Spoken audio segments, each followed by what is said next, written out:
Yo, what's up, guys? It's your boy O'Kane. Alright, so we got another car. This is episode 2 on Drip Car Reviews. Here we have a Beast Mode Team Jordan chassis. Apparently, this is one of his first designs he's ever done, supposedly. I might have gotten that, a little bit wrong, but this is one of his designs. It's really kick-ass.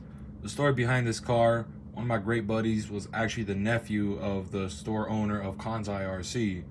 He hit me up and he said, "Hey, I also have a drift car." I said, "Okay, cool." Sure enough, he shows up with this beast without the stickers. It was just a Mustang. These wheels I bought for it. I honestly don't remember what wheels he had on it, but I probably have them in my collection. Anyways, so let's get to it. We have the Beast Mode in all its glory. It's a little dusty. It's a little dusty from the floor because I've been running it around. Yeah, so this is an MST. I don't know what specific name he calls it. I call it the FXR. So the front end is an RMX. The rear end of it is an FXX. So yeah, because originally the FXX chassis didn't have that front end. It was way different. So yeah, I got a diffuser, and when I bought this car originally, I didn't have any other parts put onto it except for my own electronics, the spur gear cover, the diffuser, my wheels and tires, and that's basically it. Oh, and the aluminum MST toe blocks. Excuse me. So the front end is just nice and smooth. I don't know why, if it's a problem with you guys, but I kind of have to warm up my shocks for it to work. If it's been sitting for a certain amount of time, it will just be stiff.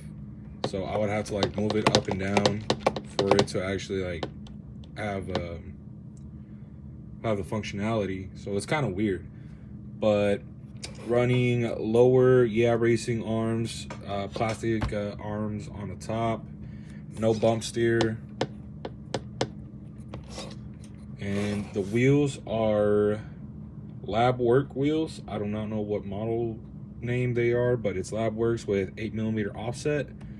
I believe it's 9 or 8, I don't remember. But really kick-ass wheels.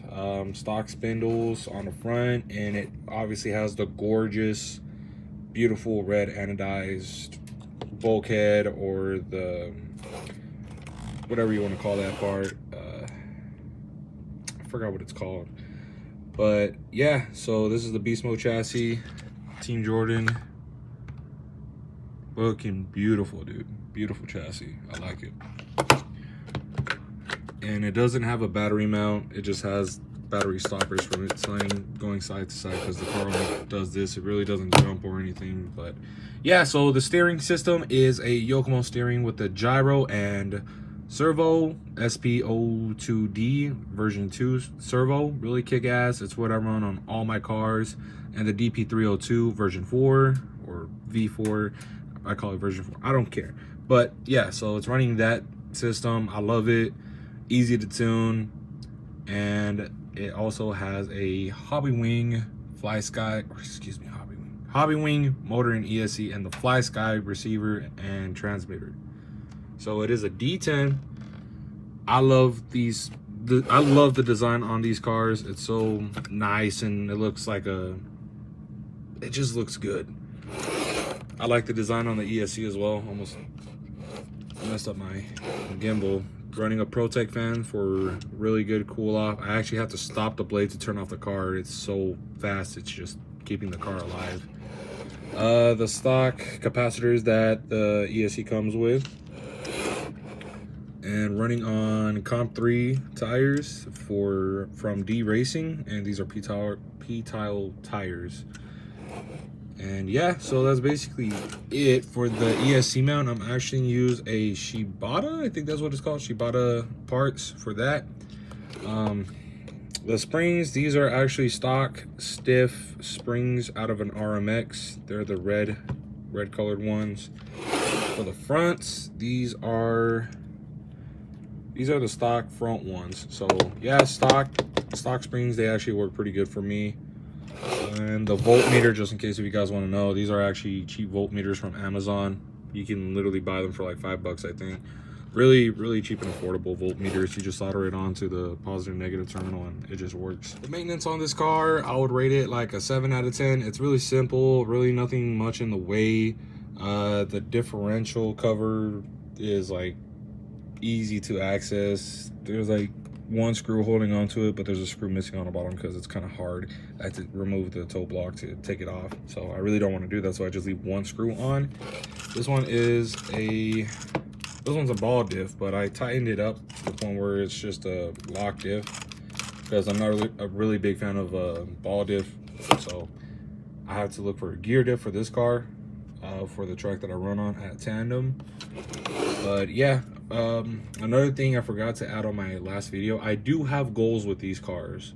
I do want to take these out to California and run it at Super G. I've never been to Super G. My homeboy's been there, and yeah, so I really want to get there as much as I can and buy some bodies. I just want to go there with like $3,000 and just drop it on an RC car, because if I'm going there, it has to be worth it. Like, there's no excuse. So Super G, I'll be on my way over there sometime pretty soon. But yeah, so that's this car. Really nothing much to it. The organizing I did myself. The wiring I did. I don't know what it is with people that I meet. Their wiring is all over the place. I personally have a belief that if you leave your wires like all mumbly jumbly, it kind of interferes with the cars, like swaying back and forth if you're drifting. So yeah, like these wires I really don't care about, but like wires like the motor wires, little wires like this for the electronics, I like to keep it all together. Here is the car with the body on it. I like the body. I really don't have a lot of money to be spending on bodies to make this car look good, so I just had to improvise. The car came with stickers, so I was like, you know what, screw it, let's see what we can do with the stickers. And then shout out to the shawty at Drift Bunny in Australia. I don't know what her name is or her Instagram. I think it's just Drift Bunny, but she makes some cool stickers. I had a deal with the Kansai RC where they would also get like merchandise and such, and we had competitions for Drift Bunny. It was actually pretty cool. No sponsors on this car. It has rear active tow. I forgot to mention that. Pretty good angle. It's rubbing on the body a little bit, but I really don't care. Protec fan sticks out of the window by like a millimeter. Looks pretty cool, you know, enough airflow to at least catch the lip of the fan. Don't know if it really matters, but magnetic wing, so if I wanted to, I could run wingless or put the wing on, and when it hits something, it just pops off. Really doesn't do damage, because I've had a wing on a car before, actually on the BMW, and it just ripped off, and that really wasn't a good day because the car wasn't working right. But yeah, so no headlights, no taillights. The diffuser actually blends in with the body. It looks pretty cool. Boom, there it is. And yeah, so that's it for this one. I will be having videos of running these cars, so yeah, right now I'm just trying to get everything figured out with the cars, trying to make sure everything's up to date, everything's maintained, the shock fluid is good, and the differential.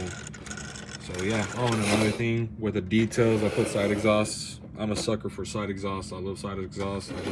I don't know why, I just have a thing for it. But yeah, that's it. The transmitter is this transmitter right here, the FlySky.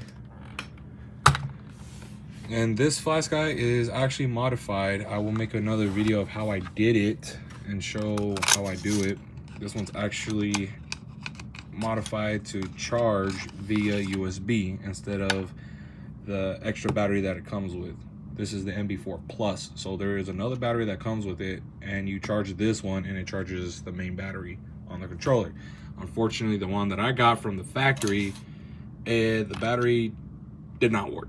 It wouldn't charge or anything else, so I tried calling customer service, and FlySky with their customer service, it was a little iffy. I couldn't get to anybody, and I even wrote an email stating what happened, like, oh well, there's like nothing that we can do about it, you just have to buy another battery. Looked at the battery, it was like 45 bucks or probably somewhere cheaper, and I didn't want to spend that money, so I spent $300 on a controller for it to mess up.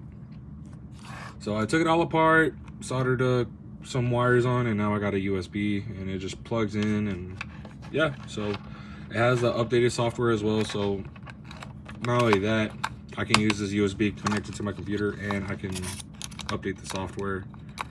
I do have to 3D print like a little covering case where it snaps on instead of just relies on pushing it.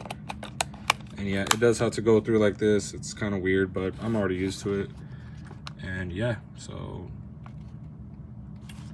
FlySky, really kick-ass. The car's name is Leopard Con. So yeah, pretty kick-ass controller. I love it. I personally like the comfortability of it, the weight of it. The last video I was talking about the weight of the transmitters. I like a little weight. I like it to feel somewhat, you know, durable and heavy. Meanwhile, with the Futaba, it just feels really cheap, very plasticky, you know? It doesn't feel good in the hands. Like the structure, like the actual mold of it feels good, but it's just a plastic. That's my problem. It's just the plastic.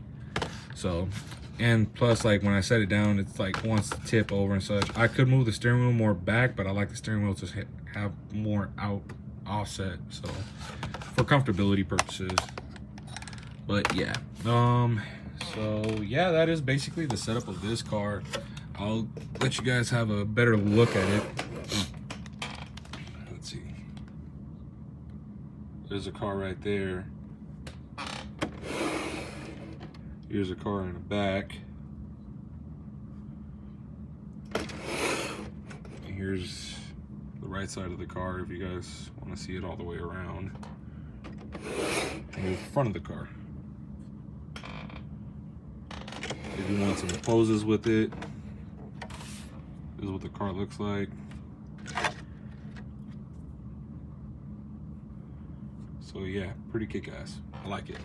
I do want to get a little action figure for it. I'm not going to put it in the car. I just want a car, or not a car, action figure that will stand next to it. I do have my hula hoop girl right there, but I actually want someone to pose with it and want to get like a little shotty to go with it, you know, have a little model to pose with it, take pictures and such.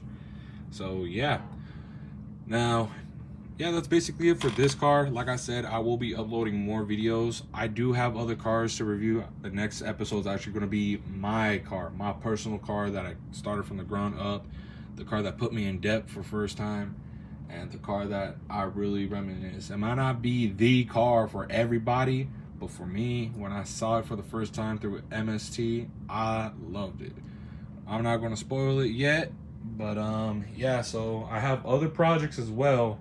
I do have new bright classic RC cars from 2005, around that era. So we have the Chevy SSR, and you can tell it's a classic one because look at that controller. I won't go up close up. This one actually runs. This one's like fully ready to sell if I wanted to, but I want to do a paint job on it where it's just all yellow with black accents, no chrome, just have black accents, repaint the interior and such. This one's already painted. It's just missing electronics. The Ford Lightning over there, that is my biggest project. And if you guys want to see, I can like review all these in one video, or if you want, I can do separate videos so you guys get to see how I deal with them and what do I do to maintain these cars. But this one is going to be for sale soon, so if you guys want, I will shout out my Instagram in the future on Twitch and you guys can see it. If you guys want it, you can buy it. But yeah, so that's it for that side. That's not what we're here for, but so yeah, that's the review for this car. Next episode is going to be my personal baby, my personal love, and most likely we will run all the cars on the next episode, or we might have like a finale episode to the series of reviewing the drift cars. So yeah, that's basically it. After that, it's going to be talking about tunes. I just want to show off the cars for now. Tuning is like a whole segment. I don't know the lingo. I don't know the terminology of like things that I do to the car. I just do it, and if it feels good, I make it happen. So I'll try to get some of the terminology out, and hopefully you guys can understand it. Here's the active toe.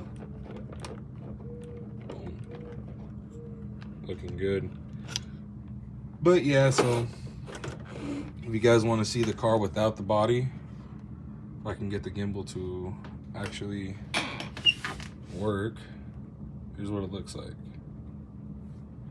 Beautiful car. Shout out to Team Jordan too. He makes lovely pieces of art, dude. I wanna see if I can get a custom chassis from him for the other car that I'm gonna show off tomorrow, or not tomorrow, the next episode. Yeah, I'm just uploading all in one day, so I want to see if this actually gets traction from everybody else, and if it does, I'll be uploading more and more consistently. But for now, we're just having fun and we're just trying to see where this goes. But yeah, that's it. And I do have scales too, so the scales are right underneath those paper towels, so we can actually scale these cars, and you guys get to see like the front, rear, side to side weight biases and stuff like that. And yeah, so there's not really much gatekeeping except for my tunes. I think everybody's used to that. They gatekeep their tunes, but if someone has like the opportunity to like, hey, you know, I want to get my car tuned by you, let's see what your tune does for me, I'm like, all right, cool, yeah, I'll help you out. So yeah, that's basically it for this video. Stay tuned. I'm actually going to upload in a little bit. Probably after this video is done, I will have my first episode out. Like, I'm literally doing this all in one day, so we'll see how it goes. And peace out. Follow me on Twitch. Please like, subscribe, and subscribe on Twitch as well, so you guys can stay tuned to the live behind the scenes and IRL chat too, because I will talk to you guys. So let's see how it goes, and yeah, peace out, guys.